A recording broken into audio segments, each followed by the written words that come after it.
Okay, tumeanza hatua ya kwanza. Hatua ya kwanza unachukua hii neutral hizi hapa. Neutral hizi hapa, hizi ni live. Hizi ni live. Hii ni earth. Earth hizi hapa. Hizi ni circuit ambazo zipo ndani ya nyumba.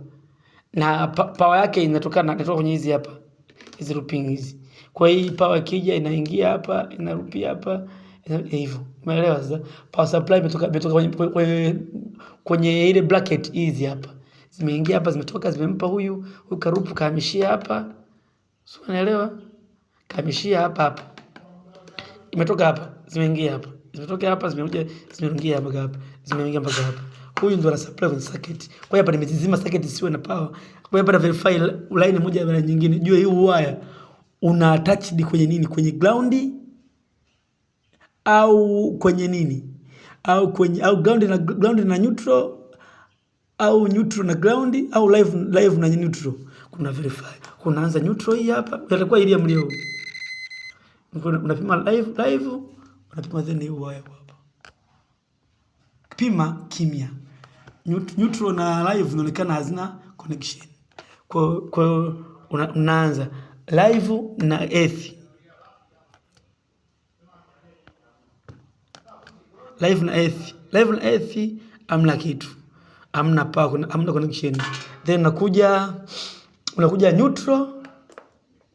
neutral hii hapa. Afu na earth pia inalia. Wow. Kwa neutral na earth zina connection. Kwa kwenye circuit kule palipofungwa inaonekana kwenye ile kuka yetu ile kuna short circuit ya nini? Ya nani?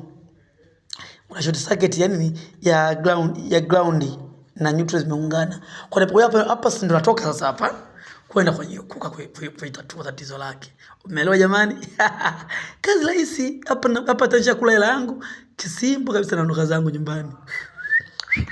Ndo la fundi jamani. Fundi ni akili nyingi na technique. Kwa hiyo msione kama mafundi wanakula hela nzuri mkaanza kuonia wivu. Ni hivi tu. Kazi ni akili na ufundi ni akili. Yes, waweza kuona nyumba jinsi ilivyo. Huyu ndo mgonjwa wetu. Huyu ndo anafanya watu nyumba ina trip kule.